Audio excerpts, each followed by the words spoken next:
Alors pour rebondir sur la petite présentation de ma courte carrière, moi je suis un praticien aujourd'hui des fusions-acquisitions, notamment dans le secteur de l'énergie. Ces 3 dernières années, j'ai notamment travaillé à la restructuration d'Areva et de la filière nucléaire française pour le compte de l'État. J'ai conseillé EDF à la cession de 50% de RTE, j'ai conseillé Total pour le rachat de Saft ou d'Eren plus récemment, ou Direct Énergie pour le rachat de Quadrant. Donc dans le domaine de l'énergie, en tout cas pour un banquier d'affaires, on prend tout, que ce soit du renouvelable, du nucléaire, du charbon, on est capable de tout faire. Ça c'est sur le volet privé. Et effectivement, dans mon passé, j'ai eu l'occasion de travailler du côté du secteur public avec Christine Lagarde à l'époque où on avait d'énormes débats sur la régulation du secteur des renouvelables, puisque je me suis occupé à titre très personnel du moratoire photovoltaïque de 2010. Je ne sais pas si parmi vous certains ont le souvenir, mais à l'époque il y avait une bulle sur le développement de ce type d'énergie. Et l'État n'a rien trouvé de mieux, d'une certaine manière, en méthode que ces coups d'accordéon qui sont jamais bons pour le développement des filières. La COP 21 à Paris a montré qu'on arrivait, et c'est assez exceptionnel, mettre autour de la table et mettre d'accord 195 pays. C'est absolument incroyable comme résultat, et en même temps, les effets concrets de ce type d'accord se font attendre, comme le montrent les piètres résultats de la COP23 à Bonn, 2 ans plus tard.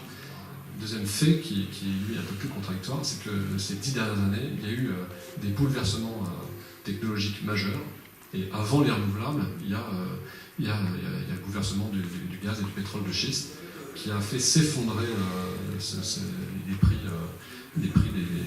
des fossiles, notamment aux États-Unis, qui devient le premier producteur mondial, quasiment autosuffisant, avec des impacts majeurs sur le prix du charbon en Europe et donc les prix de l'électricité en Europe. Bon, on m'a fait travailler, j'ai travaillé en tant que patron de la strate d'Areva en 2011 sur un plan à 5 ans de vente de 10 réacteurs. C'était 2 par an, enfin sur 5 ans, c'était absolument considérable. Areva n'en a pas vendu un seul, à l'exception de l'EPR d'Hinkley Point depuis. En France, depuis la loi de transition énergétique, on hésite entre plusieurs objectifs qui sont contradictoires. Le premier objectif qui est mis en avant, c'est l'objectif le plus politiquement acceptable, c'est celui de lutte contre le changement climatique. Et vous savez bien que lorsqu'on a des dispositifs qui visent des objectifs multiples, le risque c'est de les louper tous, on doit louper certains, et c'est sans doute ce qui nous arrivera, parce que en 215 articles, les 5-6 objectifs majeurs, qui ne sont pas intrinsèquement cohérents les uns avec les autres, il y a de fortes chances qu'on loupe une marche. En France, il faut le rappeler, notre mix énergétique, il est encore à 2/3 fossile. Ça, je pense qu'on a une telle polarisation en France sur l'électricité qu'on en oublie la vision globale de notre mix. Donc 2/3 de fossiles, un peu moins d'un quart d'électricité et moins de 10% de renouvelables thermiques. Le fait que la transition énergétique soit une contrainte pour nos sociétés est très très mal expliqué et très très mal pris en compte. Je dois être parmi les premiers surpris de la baisse incroyable du prix de certaines technologies, notamment le PV, le photovoltaïque. Je pense néanmoins qu'il ne faut pas oublier l'investissement qui a été fait par la collectivité, pas seulement française, mais européenne, voire mondiale, pour permettre l'accélération de ces technologies. En France, on en est à 6 milliards d'euros de soutien aux ENR par an. On s'apprête à mettre en ligne d'ici 2020-2021 des champs offshore dont les prix garantis, les tarifs de rachat, sont supérieurs à 200 € du mégawattheure. Dans le même temps, et c'est hors connexion, dans le même temps, on a en Angleterre des appels d'offres qui sortent, qui vont donner lieu à des champs beaucoup plus rapidement, à des prix autour de 50 € du mégawattheure. 2 raisons à cela. On n'a pas une côte, on n'a pas une côte qui est très propice à l'éolien offshore parce que les comptes plongent assez rapidement, contrairement à l'Allemagne, en fait c'est une cuvette, hein, c'est quasiment de l'éolien onshore posé en mer. Ça c'est la première raison. Et deuxième raison, on met 10 ans en France pour développer des champs, notamment comme pour l'éolien ou pour le photovoltaïque, à cause des problématiques d'autorisation administrative. Et donc, on a bidé en 2011-2012 sur du 5 MW, alors que les machines qui sortent aujourd'hui des constructeurs comme Siemens ou Vestas sont autour de 9-10 MW.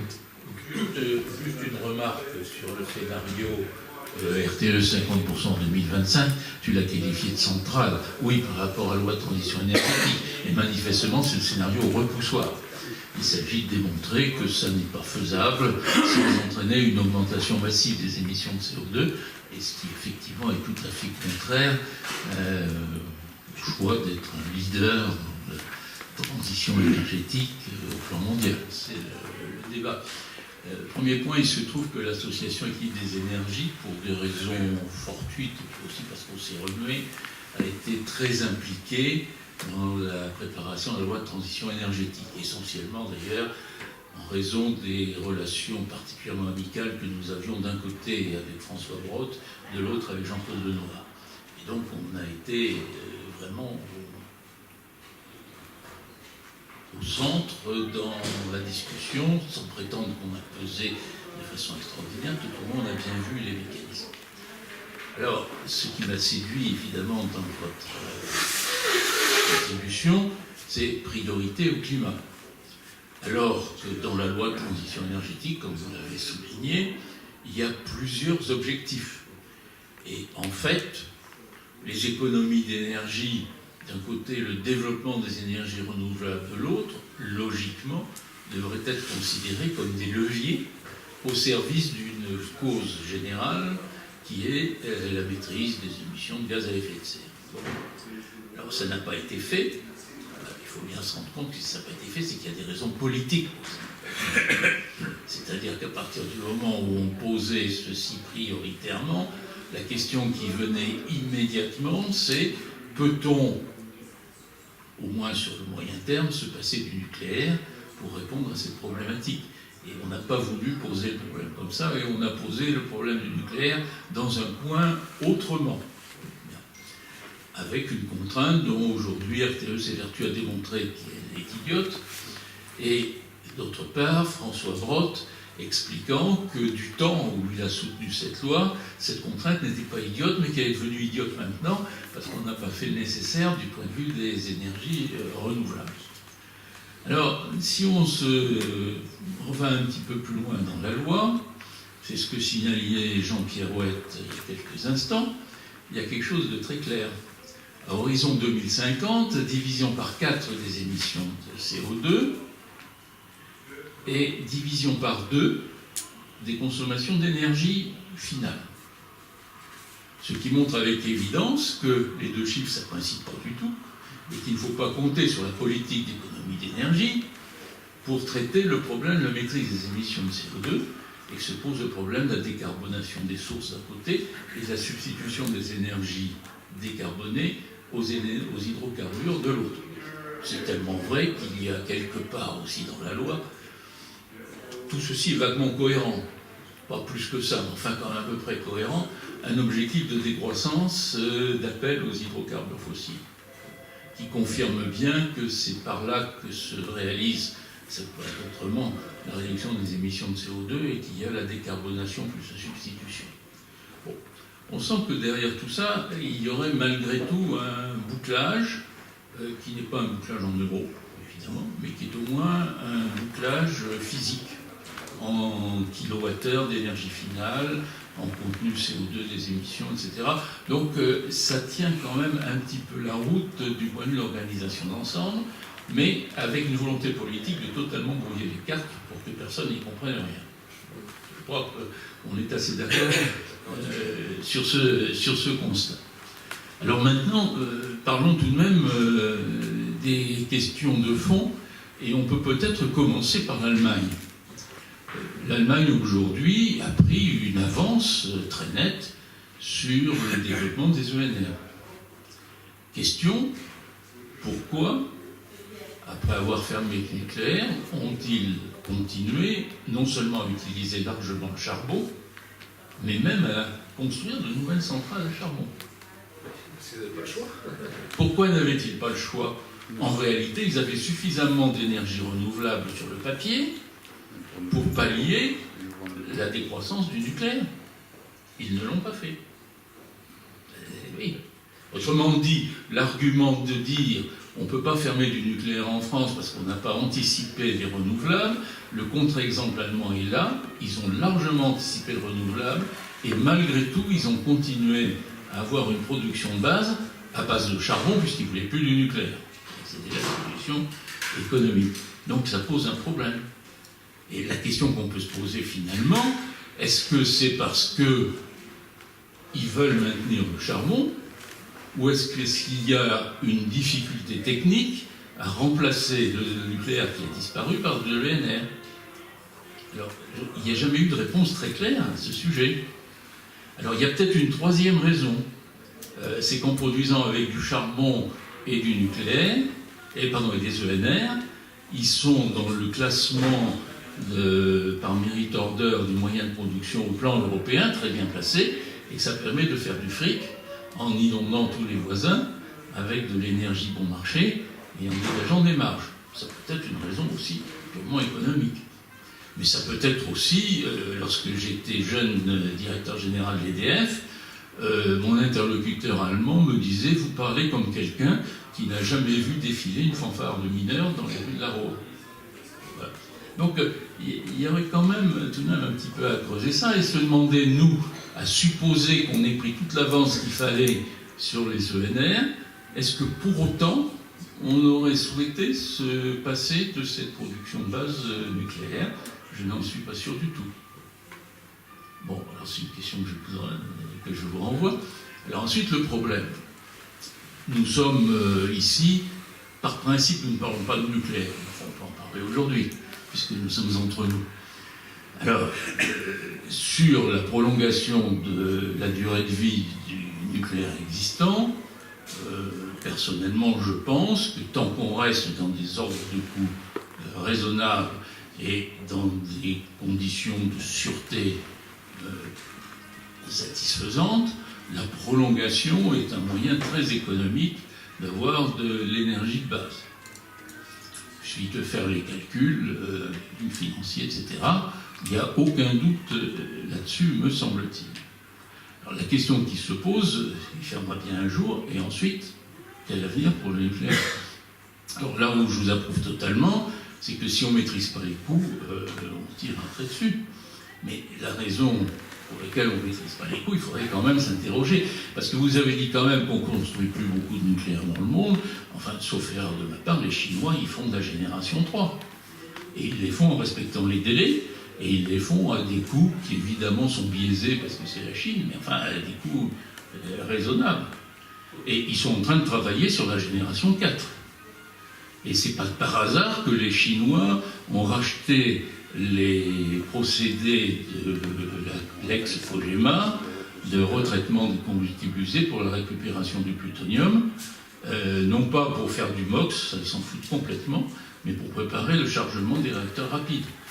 Il y a toute une stratégie chinoise sur le nucléaire dont nous sommes évidemment à 100 lieues, parce que nous construisons goutte à goutte des générations 3 à des coûts exorbitants. Et c'est quand même là qu'il faudrait travailler. Je rejoins votre diagnostic, mais moi je ne peux pas m'empêcher de penser qu'on a su faire et pourquoi on ne sait plus faire. C'est que nous avons vécu une période où, avec l'entrée du Siemens dans l'ex-Framatome, on va parler Framatome pour voir de quoi il s'agit, nous avons eu deux entreprises qui ont essayé de cumuler les perfectionnements techniques qu'ils avaient développés de chaque côté pour améliorer la sûreté. Ils ont accouché d'un monstre, il faut être tout à fait clair, et EDF a abdiqué son rôle d'architecte industriel, et les relations clients-fournisseurs n'ont pas été ce qu'elles auraient dû être. Et donc là, et tout ceci protégé par le politique, il faut être tout à fait clair. Tout aussi protégés par le politique. Autrement dit, j'ai siégé au conseil d'administration de Framatome, je savais comment ça marchait, je savais qu'on était dans une logique coopérative quand il fallait, et dans une relation client-fournisseur très dure lorsqu'il le fallait aussi. Et chacun était dans son rôle, et les choses se passaient normalement, et les centrales, on les construisait tous les 5 ans, sans aucun problème, avec des coûts de plus en plus faibles. Bon, on a complètement cassé cette logique. Il faut bien dire également que beaucoup de gens qui ont conduit cette aventure sont aujourd'hui à la retraite et ne vont pas la reprendre, et qu'en tout état de cause, on n'est pas confronté à l'idée qu'il faut faire des séries qui justifieraient des mécanismes d'apprentissage comme ceux que nous avons vécus. Alors, je suis entièrement d'accord qu'il faut reprendre, si on veut donner quelques chances, les choses en main du point de vue économique du nucléaire du futur.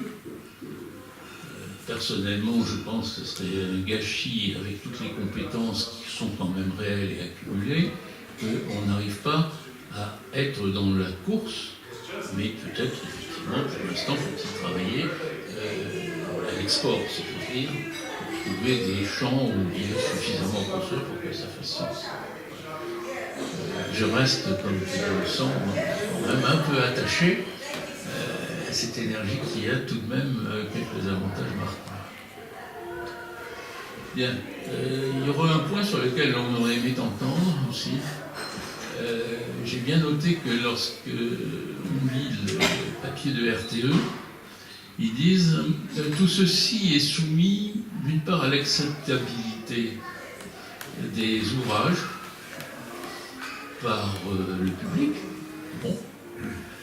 Deuxième condition, pour que le système puisse marcher, il faut qu'il y ait une grande flexibilité, flexibilité qu'on obtiendra sans utiliser de combustible fossile par des centrales à gaz.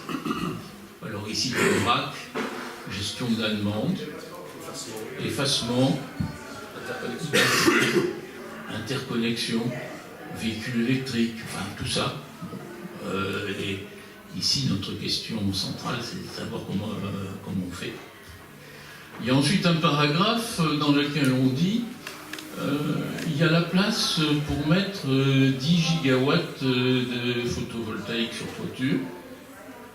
Sur un certain nombre de maisons, quand on fait l'addition, ça fait 2,6 kilowatts par toiture. Comment ça se fait voilà. Autrement dit, même si on oublie les euros un instant, il y a un problème de faisabilité des scénarios qui mériterait d'être creusé à fond.